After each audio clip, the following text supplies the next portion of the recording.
Hi everyone, bonjour. Désolé, je parle pas français. I'm very sorry. I need to do more events in Montreal so I can expense some French classes, hopefully. Um, I am not doing the Firebase talk, just to be clear. There was a reschedule. She was stuck in snow last night, so she couldn't make it today. So my talk was supposed to be yesterday. So I'm doing a talk on data visualization and data binding using Angular. So if you need to leave, I will judge you a lot. No, I'm just kidding. No, I'm just kidding. So this is actually my second time in Montreal. I really, really like it here. And last time I was here in July, and a little different. But I'm one of those oddballs that actually likes the snow. So I'm doing well now. So this chart, this talk, fill up my chart, put some data in it. I'll tell you more things about me besides just the fact that I like snow. My name is Tara Manicsic, and I am a developer advocate at Progress.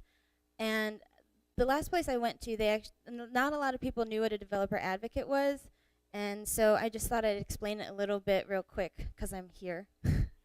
So I started out as a software engineer, and I actually started out doing Node development, and I was running a lot of user groups in my spare time.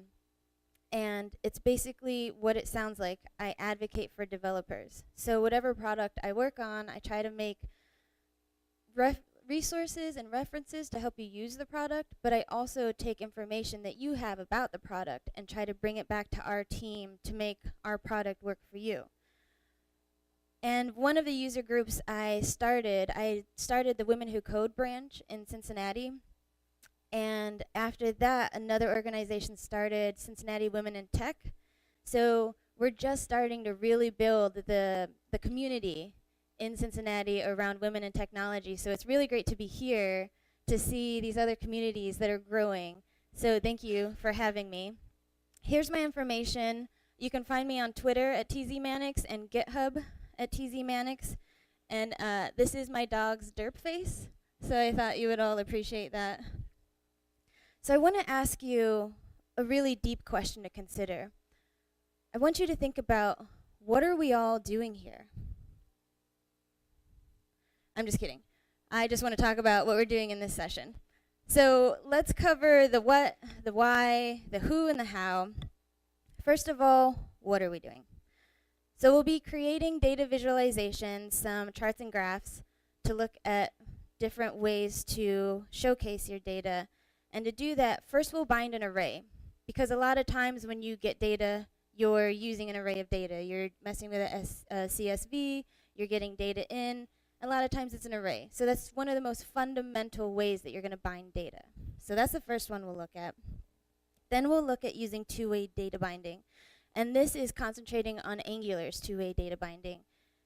And it's basically, we're going to just take a look at how we can take advantage of the fact that you can bind events and properties with user input. And then we're going to look, just kind of take a glimpse into the kind of code it takes, kind of wrap your mind around updating using live data. Because a lot of times all of our data is coming from an API or coming from a source that's ever changing and constantly refreshing and giving you new data. So why? Why do we need to do this? And it basically comes down to the fact that we all use data. There's a lot of data out there. How many of you are using data in your jobs now? Yeah, so nobody. I don't know. No, I'm just kidding. So all of us are doing that. We're using data. We have so much data coming in, and a lot of times getting the data is the easy part. Actually using that data, putting it into something that lets you express what you want to express, or use data to basically push your argument. That part isn't always the easiest. I took a data visualization class in college, and at that point we were doing like Python to scrape websites and then D3 to do the data visualizations. And the first thing that I realized was doing data visualizations makes your data more universal. So sure, you're using words, you're using numbers on the keys and such, but you don't have to speak a certain language to see that this bar is higher than this bar, or in a pie chart that this piece is bigger than this piece. So you're making your data more accessible to more people by putting it in visualizations. And I thought that was awesome. I like that concept a lot. So that's why we're doing this. So who's this session for? So all of you that are working with data, if you want another way to basically have a quick way to make those data work for you in a visualization, this is for you. And if you have a familiarity with Angular, that's great. You'll really be able to recognize a lot of things on here. But if you don't, it still lets you grasp what Angular looks like, how it works to kind of dig into that and see how the data binding in Angular works. So basically everyone, that's who this is for. How are we going to do this? So first we're going to look quickly at the Angular CLI, because that's how we're going to start our project, is building it with the Angular CLI. Then we're going to look at the chart components that you can get out of Kendo UI's Angular UI components. And we're going to be grabbing data from Google Trends, input components from the user, and then GitHub. And actually, that data visualization class I took, our final project was to get data from GitHub and do visualizations for different repos. And if I would have had this software then, I would have been out celebrating like the end of term so much faster. So it's like, dang. Let me get rid of this bouncy. Oh, it's gone, okay. So has anybody here used the Angular CLI? So I'll explain it real quick because it just makes creating Angular applications so much faster. So if you're familiar with React, it's like create React app, where it's basically a one-liner that you're running. First you're installing it using npm, the node package manager, and then when you want to create a project, you just have to do a one line of ng-new and then project name. So what this does for you is when you run this line, it gives you all of your project files, but it also gives you end-to-end testing and unit testing, and it does all of your build process for you in Webpack. And having something else take care of the Webpack for you saves you like a whole afternoon. It's fantastic. So so yes, ng-new, your project name. And another thing about using the Angular CLI, I'll just mention because I use this a lot and I really appreciate it, is when you want to make a new component or a service, you just do ng-g and a component and the component name. So basically you're saying Angular generate the component named this. And it doesn't only make all the files that you're going to use, but it puts the reference to all of the file that you created into the files and the places that you need it to. So it's just so much less files you have to open. How nice is that? So let's delve into the charts that we're going to use. Kendo UI was built from the ground up to work with Angular.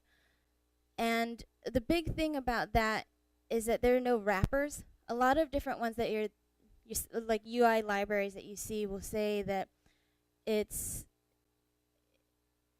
basically has some kind of wrapper. It works with Angular, but these actually create Angular components. So these are native Angular components with no wrappers, nothing happening in the DOM. It builds into native Angular components. And that's important because there are so many things that Angular has added with now 4 that you can take advantage right out of the box to make it faster and to make it really performant. And that's like ahead of time compilation, AOT, universal rendering with Angular, I think that's what it is, Angular universal, yeah, and tree shaking. So all of those things, because this is a native component in Angular, you're taking advantage of those right out of the box. And also, you're building an Angular project. You know, to have something that is actually Angular makes it a pure Angular project. So there's no magic. Well, there's some magic, but it's good magic. And it's really easy to implement. So you install, import, and include. So let's see. this project that we're going to work on, I just discovered, by the way, transparent background GIFs. So my slide game has gone up exponentially. You may see about 40,000 more of them. Just wait. So these are all the series types that you can use, but like we're only using a few of them today. So I just wanted to show you all the options you had to do, because basically you're just changing the series type in the code that I'm going to show you, and you can take advantage of all these different types, like pie, donut, waterfall, aka a vacation I want to go on. So this is a list of all of those that exist. And this one we're not using today, but I had to talk about it because I just found it a few weeks ago. And I think it's so amazing because it's basically, so this is just a regular sentence. This code may be kind of small from this point, but all you're doing is taking a list item to push it out that way. But this is in the middle of a sentence. You're throwing a chart in that's the size, like same line height as the sentence, but it has actual data on it. So the data we're binding into here is an array of data. So in the sentence, you have like that pie chart, or all of the charts really, are showing you actual data, which I thought should be called graphojis.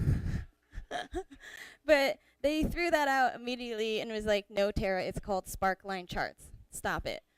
But then you can make these sentences, and I always like to do like silly, stupid tweets and jokes like this, and this took me a minute, and to make jokes that only I laugh at take a long time, so my productivity is like gonna go way up now. It's fantastic. So, to the code. Jumping in, we are first installing and importing. So again, we're taking advantage of the Node Package Manager and installing the different libraries from Progress. And as with most modules in Angular, first you want to import the module, and then you want to include it in your main module, that your Angular module that you're exporting. So this becomes second nature as you start to do more and more modules. So that's just the first step, and once you have that, you can access it throughout your whole project. So let's start talking about binding. So this first one-way binding, or property binding, this is the HTML. This is the template that we're working with. So here on that third line is where we're including the chart. And what I like about this is there's a pattern to it. So when you see, it starts with Kendo chart, and then you start styling and manipulating parts of the chart. So it goes Kendo chart series, or like Kendo chart tooltip, and then when you go deeper into the series, it's Kendo chart series item. So you like follow this pattern that makes it a lot easier to remember. And real quick, I'll show you, because I always start with documentation when I want to learn something new. And there were so many things that you can change for these charts. I'll just show you the API. So for just the charts component, this is the API for everything that you can change in that chart. And I was like, oh my goodness. So what I always end up doing with documentation anyway is just basically, and you know, a lot of you, not all of you, are developers. You probably have this mentality too, where you're like, I want to change this thing. Does it exist? Can I change it? So you start with the problem, and you start with saying like, I want to change this. Can I change it? Can I has, you know? So so I basically go to the documentation and I search, and I'm just like, okay, tooltip. I want to change this. Can I change the tooltip? So that's what we're doing here. And it was a fun thing to do, though, because it's just like almost everything that I searched for to change, I had something to change it. So I just wanted to put one in here so it wouldn't, you know, make the code too crazy. But this is where we're doing the one-way binding.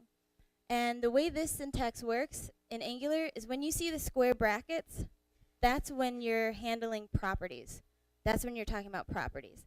So basically, we say this data property will be assigned to this object property item.data, because I'll show you the array, but it's an array of objects, and we're using the ng-for, so we're looping through this whole array, and for each of these items, we're taking the property of that object and assigning it to this property of the chart, the Kendo chart series item. And so same for a name. The name is a property, we have the square brackets, and we're throwing it in. And this is what the data array looks like. So it starts, how clear is this for all of you to see? Is it decent? Okay. So I shouldn't read every single line out loud? No? Okay. So again, this is, the array has a name property and a data property. So this is like any array of data, or a lot of arrays of data that you would see. It's an array of objects. So we're looping through those, and we're binding that property to the property of the chart. So, and this is data that I actually got from Google Trends. It's very, very important data. It's 5 things that I like. So I figured I should show you. I mean, but it's funny. I didn't expect it to be such a exciting graph. But if you see, cookie was way up in December. And it fell a lot in January. The other surprising thing to me was that kitten, so much lower than puppy. So I think we can just squash that argument now. Dogs, cats, you know. I'm glad I didn't get booed right there. That would have been awful. So let me just show you what this looks like. So all of these charts are responsive immediately. So this is actually, it comes with a default styling that you can add, so that I changed the font of the header, but this is the default styling that Kendo UI will give you, and it's basically another thing that you just include, you import. So this is basically right out of the box what you get. And since we assign that tooltip to show a number, we can just scroll over each point, and it will, responsively tell us what each thing is. And same for if you go over each thing. And then if you want to click and take away certain parts of the data, you can do that, just to, show the point that you're making. And again, just saying. So let's step forward and go into two-way binding. This I have to talk about first, because I have a bone to pick with this. They call this banana in a box syntax. But the only time I saw it was they had this visual, and I was like, okay, sure. But my real beef is that everyone knows that there are 2 things for bananas. You eat them, or you use them for scale. So I'm not okay with this banana in the box syntax. But it does help you remember that the square brackets, right, properties. So if we remember that you're using square brackets to run properties binding, the parentheses inside are to bind to events. So you have event, it's binding the event, and it's binding the property. So basically, in Angular, when you would want to do this, you would put that the input value, the property of value, would equal what we had as puppy input, so the information that we were sending for puppy. And then, all in the same brackets, you're also then saying this input event, the event of input, is being assigned to puppy input and what that value is going to be. But Angular saw that you were doing this a lot, so they just made a directive for it, which is ngModel. So when you use ngModel, you're doing 2 ways of binding. You're binding the property and the event. So we'll take a look at what this looks like in code. So this is on our input types. We are basically adding the ngModel directive to show or to say that, sorry, this bouncing is going to drive me crazy. There we go. So we're saying that assign all of these inputs to that and make it an ng model directive. Assign it to the input that we're sending in from our data or from our user's input. Just wait. So we're doing event and property binding.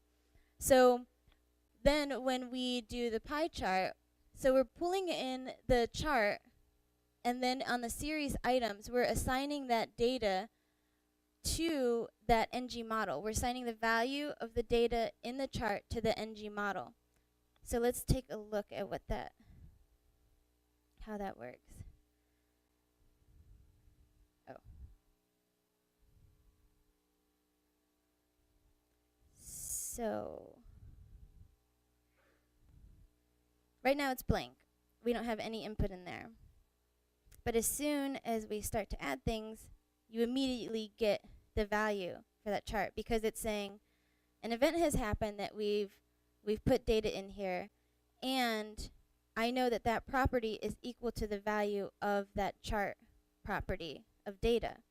So as soon as we start putting more and more data in, we can see that it's updating, it's binding that data immediately with the event being triggered of input. So it's actually quite easy to understand in that way, that you're just binding the property and the event input at the same time with the ng model directive. And we were trying to figure out what this is for, because it's just like, why do you need to take user input and constantly be updating a chart to see what it is? But as you see, it gives you immediate results. So anytime you want to make certain arguments, you know, for or against cookies, you have this immediate source. So let's go into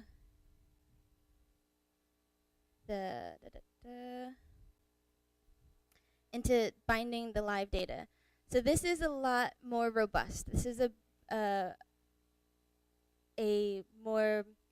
there's a lot more to this visualization, because you're taking all of the information coming in from GitHub, all of the live data, and you're making visualizations with the ever-changing data of GitHub. And this is where the code exists for this project. I highly recommend taking a look at it. It is very thorough, and there's a lot of things in there that will be helpful if you're ever trying to make visualizations like this with data that is ever-changing. So before we jump into the code, well, no, let's do the code first. So already you can see that our Kendo chart is more robust. We have a lot more going into it. But we're still, if you look up, we're still just binding the property of data. We're just binding it to a new, more advanced object. But it's still an array because we're using observables. So observables are basically a way to take data coming in asynchronously. So it's sitting there, and you subscribe to an observable. So we're doing this subscription up there, and we're basically saying, has a new data come in yet? Has new data come in yet? And that's what we're doing with the observables. Now, observables is a very deep topic. There's a lot of how they came to be, and really the full definition of them. So we won't go over that today, but I do want to show you this article. This is by my amazing coworker, Jen Looper, and she jumps into not only what observables are, but their origin story, let's say. So I highly recommend taking a look at that. It's a really enjoyable read too. And she speaks French, not in this article, but that should count for something, right? So the other part of it is this GitHub service. So we're not going to step through each line of this code either. It is a lot. But again, we're basically grabbing the observable information and applying it to the information that we're feeding, again, with property binding to the data source.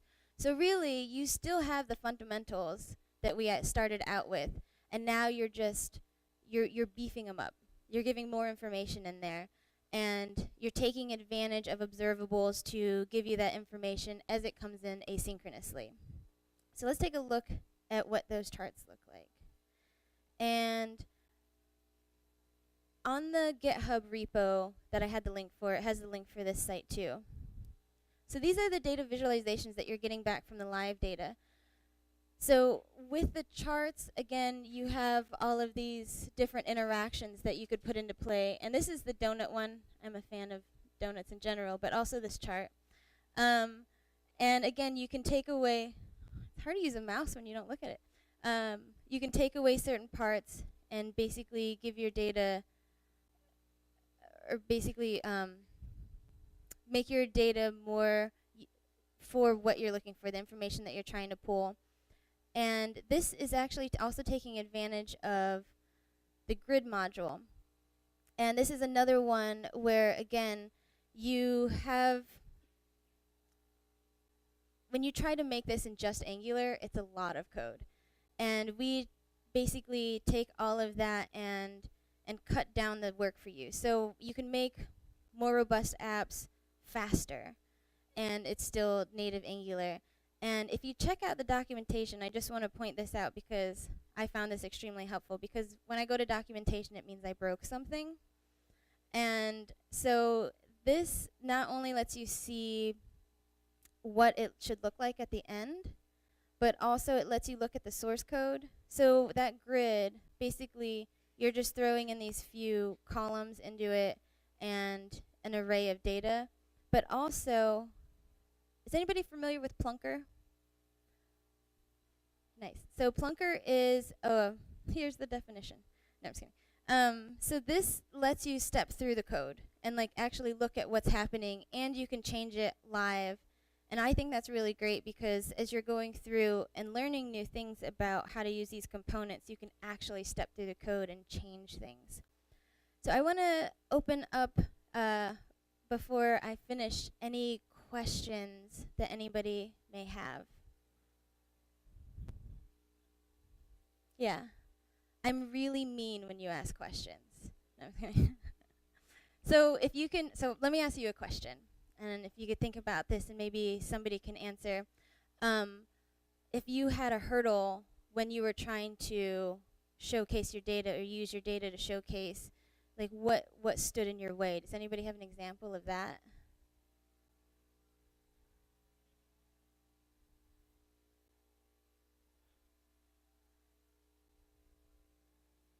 Yeah.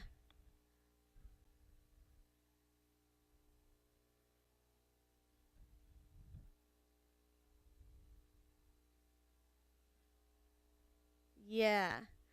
Yeah. So what she said, if you couldn't hear, she was saying that when she tries to make a data visualization, all the things, customizations that she would want, right, for a chart and like the different types of chart to show the data, you couldn't always find what you were looking for to display your data, to customize it and make it how you want to display your data. Is that right?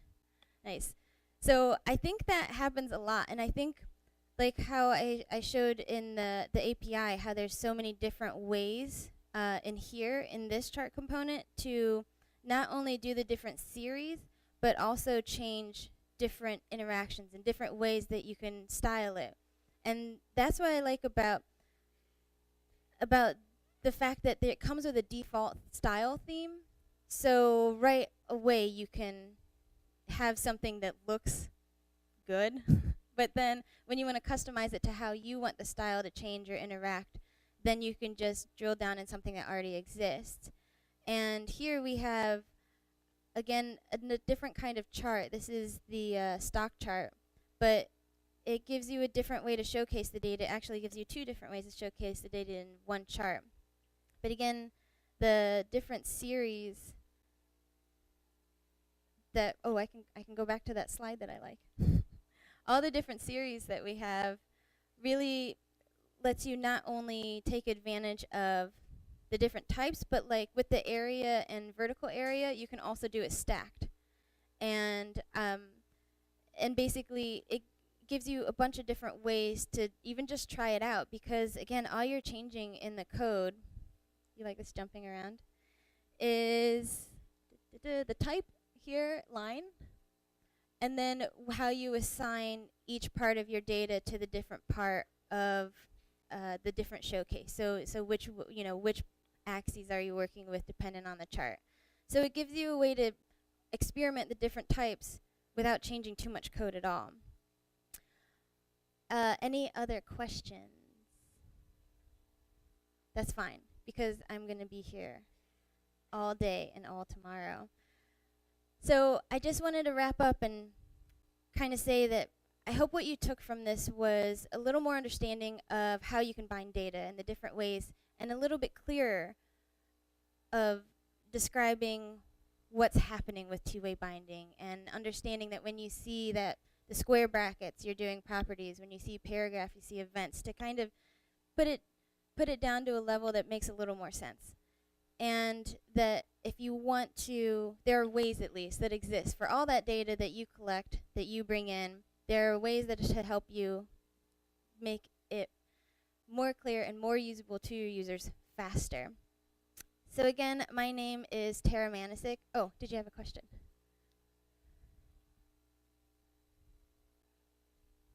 Yes. So you can export them into images, and they're SVG. So anything you do with SVG, you can do with these graphs. Yes? There are no dumb questions. Thank you. Is the Kendo UI tool that you show, is it open source? So the Kendo UI for Angular is not open source. It's licensed by developer. But get a hold of me. Maybe we can raffle off a license or something. And also, if you want to just take a look at the different, like how Kendo UI works, there is Kendo UI Core, and that is an open source project, and that's working with jQuery. And you can at least kind of get an understanding of how it works. And there's also a trial, so you can go through the trial and give that a shot and see how you like it. But yeah, get a hold of me. We'll talk more about that. And feel free to ask me anything after this or during this. And also, you can tweet at me and check me out on GitHub. And this is where the slides are if you want all of those gifts. Thank you all again very much for having me. Thank you.